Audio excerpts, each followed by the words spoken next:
Jessica knew something was off the moment she saw the email subject line: CEO sync 11:30 a.m. mandatory. No context, no invite list. Just her name, the time, and the unsettling knowledge that Dave, her director, corporate buzzword vending machine, and human embodiment of a midlife crisis, was CC'd. She wasn't scared. She didn't get scared. Jessica had been through layoffs, mergers, and one particularly unhinged intern who tried to push Jira tickets into a spreadsheet to make them more agile. She was a senior manager with 5 product launches under her belt and enough blackmail material from off-the-record meetings to kill at least 3 careers if she ever wanted to go nuclear. But this was different. The CEO's office had that sterile, over-air-conditioned tension only found in expensive rooms designed to feel powerful. Jessica sat down across from the glass desk, hands on her lap. Dave was already there, grinning like he'd won something. The CEO, a two-tan man in his 50s who once compared layoffs to pruning a bonsai tree, opened with, "Jessica, your work on Phoenix has been extraordinary.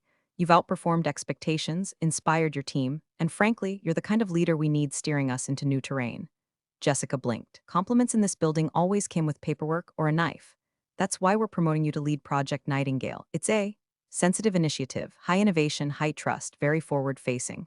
Dave leaned forward, that smug smile tightening. "We handpicked you for this. It's a once-in-a-career opportunity." She managed a professional smile, nodding while trying to decode the pitch. Nightingale, she hadn't heard a whisper. No dev brief, no strategy deck, nothing in quarterly roadmap talks. Still, part of her wanted to believe it, to feel the pride. Maybe she was finally getting the recognition she'd earned. Maybe it was real. She was led down the hall to her new office, which turned out to be a glorified storage closet on a disused floor, repainted just enough to hide the fact that the building had forgotten it existed. Then came the kicker. Her badge stopped working on her old floor. She found out the hard way when she tried to swing by her team's morning stand-up and was locked out like a contractor. "Security measure," the receptionist shrugged when she asked. "Project Nightingale access only now." "Sorry, right, because designing PowerPoints in a closet required national security clearance." That's when it clicked. She wasn't being promoted. She was being boxed. Benched in a corner far enough from real influence but not quite fired. The kind of maneuver insecure leaders pull when they're too chicken shit to confront talent head-on. Dave didn't want her competing. He wanted her contained. Now, quick pause from the corporate circus. If you've read this far and felt even a flicker of oh hell no rising in your chest, I need you. I'm trying to hit my first 10,000 subscribers ever, and it would mean the world if you hit that subscribe button right now. It'll be helping me flip the bird to every Dave who ever sidelined someone with talent. Back in the fluorescent tomb she now called an office, Jessica sat at her loaner laptop and opened the blankest of blank Google Docs. No one had briefed her on goals. No one explained the timeline. The only resource was a shared folder with one document in it, a 4-line project charter that read like it was written by ChatGPT on Ambien. Stared at it for 10 minutes, then checked her calendar. Still blank, no invites, no syncs, no welcome to the team messages. That afternoon, she saw her old Teams update email go out with a new manager CC'd, some guy from finance who once asked if Java was like a Microsoft thing. Her name was scrubbed. No mention of her contributions, no handoff, just gone. She laughed out loud. It wasn't bitterness yet, just absurdity. She hadn't been exiled. She'd been gifted a padded cell with Wi-Fi, and she wasn't going to waste it. Jessica quickly learned the only thing high trust about Project Nightingale was how confidently they trusted her to rot in silence. The first week she waited, checked her inbox obsessively, hit refresh like some kind of corporate lab rat expecting pellets to fall from the sky. No kickoff meeting, no budget overview, no team roster, just the same lonely office and a drip feed of vague encouragement. "Hope you're settling in, big things ahead." Dave wrote on day 3, complete with a smiley face like they were middle school pen pals and not coworkers in a passive-aggressive hostage situation. She replied, asking about timelines, KPI, maybe a point of contact from engineering. Nothing. She tried looping in the CEO's EA, one of the few competent people left at the company. The response was polite, curt, and perfectly hollow. "Leadership is excited to see your strategic thinking in action. Feel free to be visionary." Visionary? She couldn't even get her printer to connect to the network. She requested access to resource tools, design software, testing environments, vendor contracts. IT replied that her project wasn't currently whitelisted for sandbox deployment. No estimated timeline to change that. Jessica sat in her chair and slowly exhaled through her nose.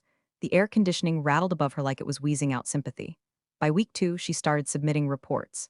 Not because they were asked for, but because she needed to do something. A few slides here, a mock roadmap there. She even made up a fake competitor just to see if anyone was reading.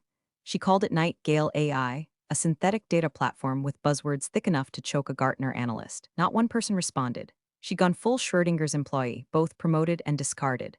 Then she saw the memo. A public all-hands note, thinly veiled corporate spin announcing team realignments to support agility and growth. Her old project, Phoenix, was being co-led by Taylor, a junior PM who once asked if UX design was like an art thing. Jessica's name erased. Not even a legacy shout-out. She stared at the screen like it was a personal obituary. She'd built Phoenix from a pitch deck and a prayer. She fought for funding, lobbied for cross-functional buy-in, and lost 3 straight weekends debugging the MVP herself when dev support dropped the ball. Now Taylor, who once cried because someone changed the Jira board color scheme, was getting the credit. The insult stung, but not as much as the implication. She'd been declared irrelevant. And worse, thought she wouldn't notice. She tried to act busy. Attended optional webinars just to hear another human voice. Spent an hour making a flowchart that literally said, right arrow innovation, right arrow dollar dollar dollar. Nobody blinked. She even emailed Dave a second time, asking politely, too politely, if there were any resources or milestones for Q2 he wanted her to hit. He responded 2 days later with, just keep ideating. Trust your instincts. That smiley face again, the corporate kiss of death. Jessica stopped wearing makeup. No one saw her. She ordered the same sad salad every day from the cafe downstairs, dressing on the side like even her lunch had started giving up. Her eyes hurt from fluorescent light. Her Slack stayed empty. She began to talk to the plants on the windowsill. Not full conversations, just small nods, they understood. One afternoon, she caught her reflection in the darkened screen of her laptop. It looked like a mugshot of a forgotten genius, and that's when it hit her. They hadn't sidelined her because she was incompetent. They sidelined her because she was dangerous. She had too many ideas, too much independence, and too many people respected her. That made Dave nervous. That made corporate itchy. So they didn't fire her, they caged her in silk, locked the door, and whispered, "You're lucky." She laughed again, this time with teeth. "Fine, you want her to sit, she'll sit. You want her to rot in this glass box, she'll rot. But she won't decay quietly. 'Cause if no one's watching, no one can stop her from building something better." And she had plenty of time. It started with a thread on a forum she wasn't supposed to read. Some rinky-dink community site full of cranky users with bad usernames and worse grammar, but they were honest. Brutally, gloriously honest. Jessica had found the link buried deep in an old customer support ticket archive while trying to kill time without losing her mind. The post was from a user called TechRec97, and it read, "If I have to click through 5 F-seeking menus one more time just to pull a usage report, I'm gonna throw my laptop into traffic. Does no one at Jessica's company actually use this SHT?" She laughed, then kept reading. Over 600 replies, all echoing the same thing. Different words, same sentiment. The reporting system was a goddamn nightmare. The kicker? She'd raised that exact issue 3 years ago, wrote a whole slide deck about streamlining the UI. Dave told her it was not a priority and that they had bigger fish to fry. Well, apparently the fish were still frying and customers were eating dirt. The seed was planted before she even realized it. Not a business plan, not some grand scheme. Just a problem, one that had haunted users for years, one her company could have fixed in a sprint and never bothered to. Jessica leaned back in her chair and let the idea settle. What if someone built a lightweight app, just one job done right? Not bloated with corporate add-ons or synergy enablers. Just a clean, intuitive interface that solved the one thing every user complained about. She wasn't thinking about revenue, or scale, or competitors. She just wanted to make it not suck. That night, she dug deeper. Poured herself a glass of wine, opened her personal laptop, not the company one, never the company one, and started researching APIs. Most of the data structures were public-facing. Hell, half the SDKs were open source. The more she read, the more pissed she got. It wouldn't even be hard. That was the insult. It wasn't impossible. It was just neglected. By midnight, she had a working outline, core features, user flow, basic backend architecture. She saved it all in an encrypted Google Drive account registered under an alias she hadn't used since college, JD Stone, a name she used to publish a Medium post once about bias in UX patterns. The next morning, she bought a domain, Simplify Appio, paid for it on her personal card, kept the receipt. She started a paper trail so tight it could survive a congressional subpoena. Every purchase, Figma templates, app icons, third-party APIs, went on her personal Amex. She took screenshots, filed emails, even recorded voice memos after each work session, noting date, time, and the fact that she was on her own Wi-Fi, not the company VPN. It wasn't just paranoia. It was self-defense. She'd seen what legal could do when they smelled IP ownership. Saw one dev get gutted over a side project he'd built after hours, but once used his work laptop to check a GitHub thread.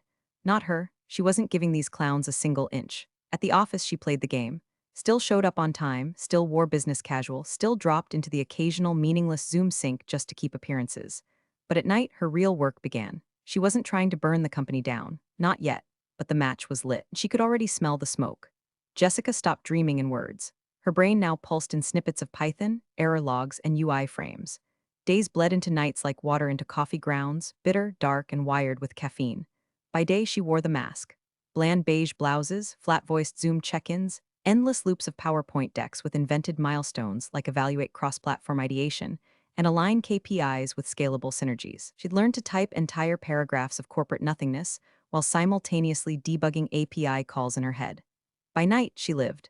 She'd built the prototype of Simplify in 12 hellish weeks. It wasn't pretty, but it worked. She coded from 7 p.m. to 2 a.m. most nights, fingers cramping around a mug of burnt coffee, background noise alternating between lo-fi hip-hop and motivational rants from washed-up tech founders on YouTube. Interface was clean, intentionally minimalist, almost Spartan. No bloated dashboards, no 10-click workflows, just pure, focused utility.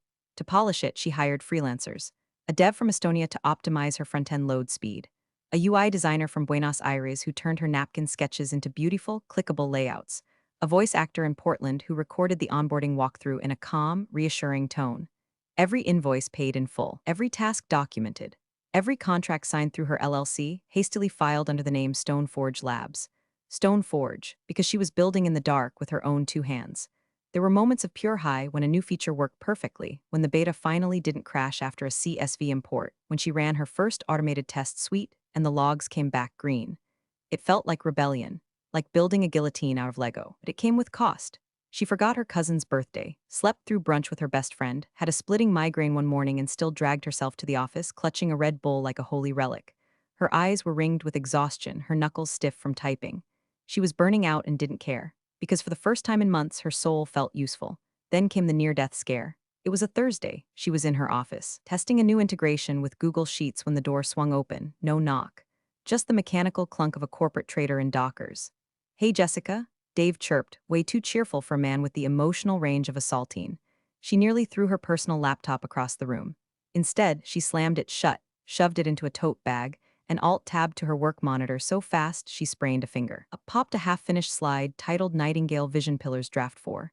Dave glanced at the screen and nodded like he understood a single word. "Just wanted to do a drop-by, see how things are going. We're all really excited to see your progress," he said, oozing with that HR-approved menace that always sounded like a threat gift-wrapped as encouragement. Jessica smiled, pushing boundaries every day. He looked around her office like he was casing the joint and pointed to a dead plant in the corner. "You should get that replaced. Optics matter." She promised herself that if Simplify ever went public, she'd put a picture of that plant on the IPO slide deck and title it Legacy Leadership.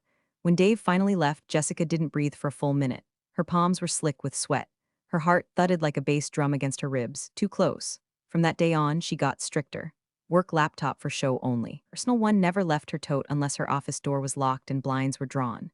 Files saved twice, once to the cloud, once to an encrypted USB drive hidden inside a hollowed-out lotion bottle in her purse. She wasn't just building anymore. She was evading, and strangely, thrillingly, she loved it. Every keystroke was a whisper, "You underestimated me." She couldn't say it out loud, but the code would. She launched it at 3:14 a.m., eyes bloodshot. Breath held, no champagne, no fanfare. Just a trembling finger hovering over the post button on a thread titled, "New tool to fix redacted Corpus broken reporting. Simplify beta now live." The username was anonymous. The email tied to the domain was routed through 3 layers of forwarding.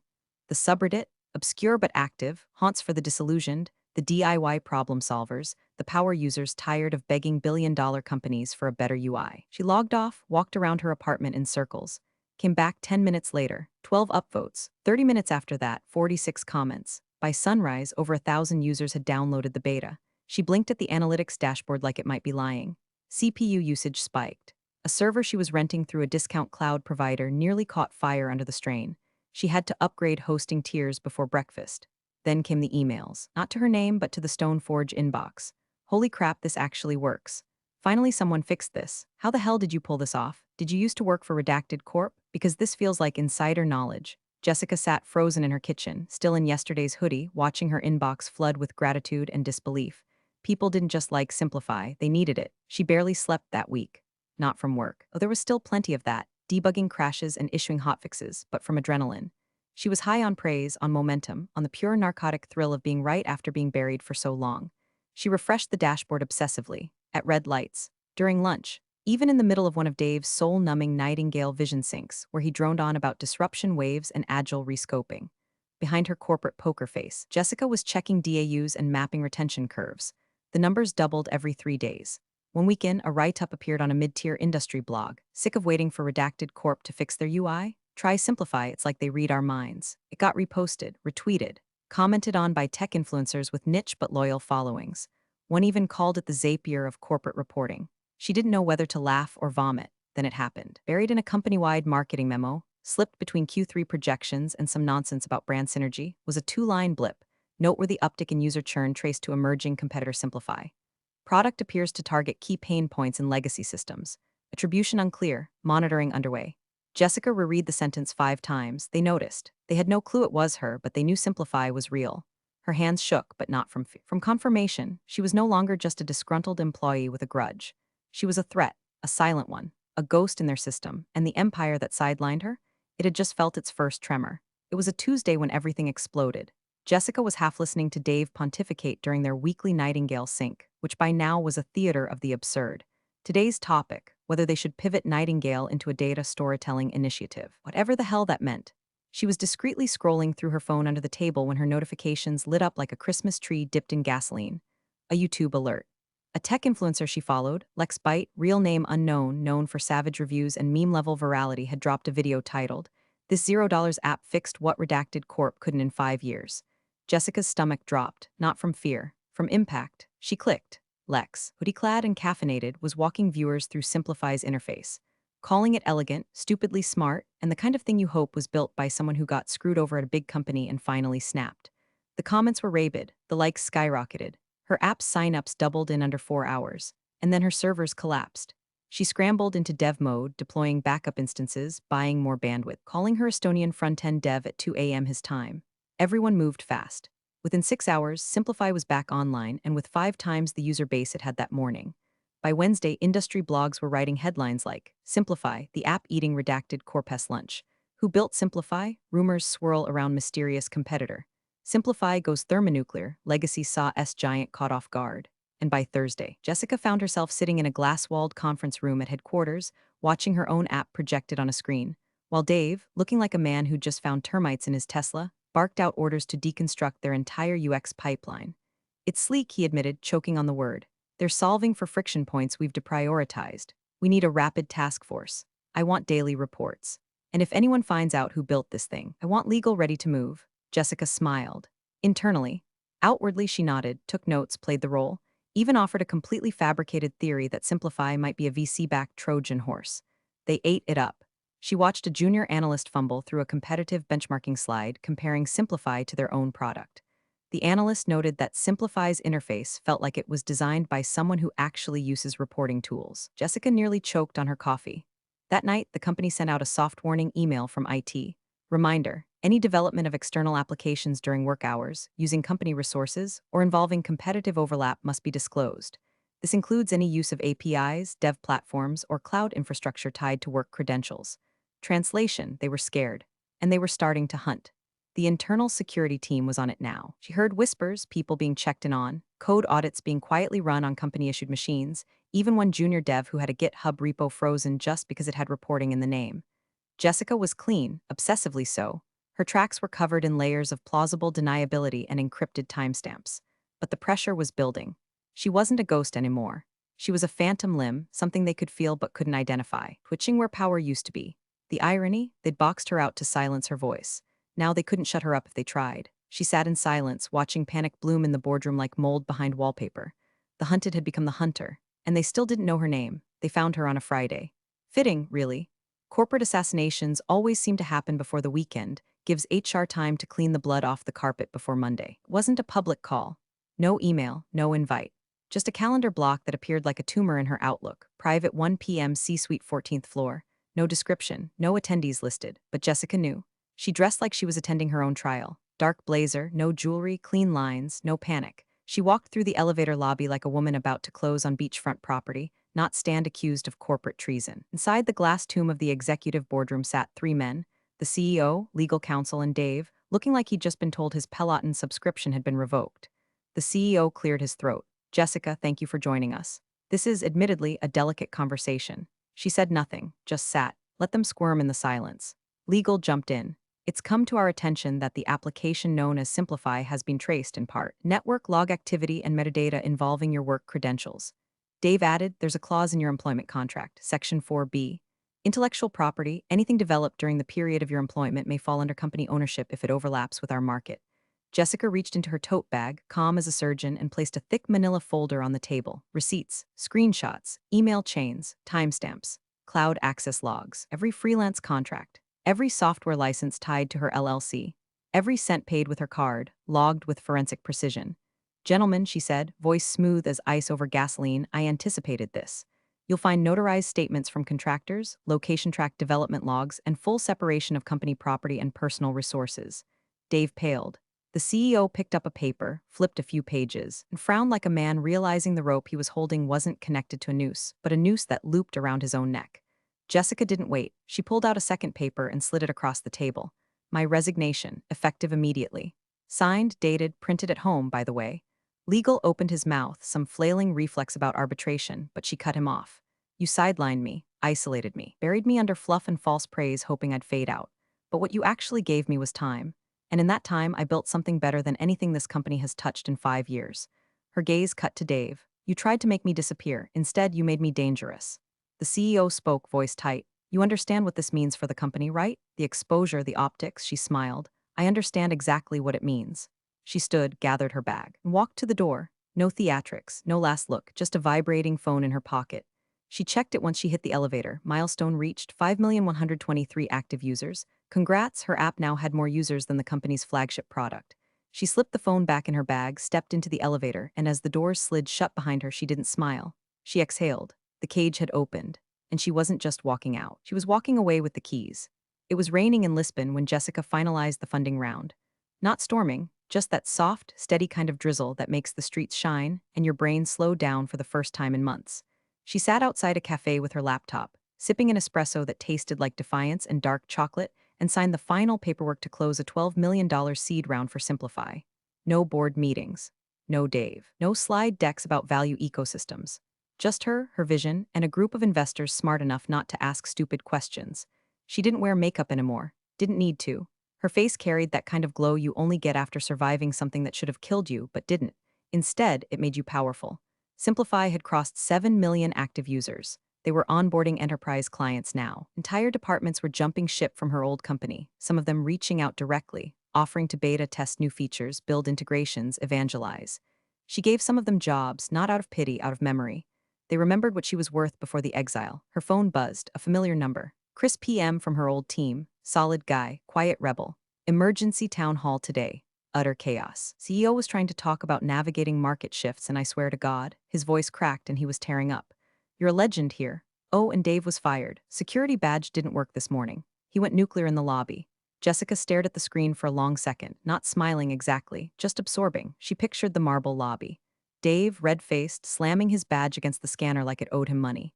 The CEO, standing in front of an entire company trying to explain why their market share had vanished like smoke from a dumpster fire. She imagined the interns, the engineers, the analysts, all watching, all knowing. She did that, and she didn't need applause. The echo was enough. She replied, tell the team I said thanks, and good luck with the storytelling initiative. Chris responded with a crying laugh emoji, followed by a gif of someone lighting a cigar with $100 bill. Jessica closed her phone, opened her laptop again. There were meetings to schedule, features to plan. She was in talks with a nonprofit about making a free version for educators. She just hired her 10th engineer. People were talking about an IPO, but not now, not today. Today was for rain and espresso and finally being left alone to build something worth a damn. No more closets, no more silence. Just her and the world wide open.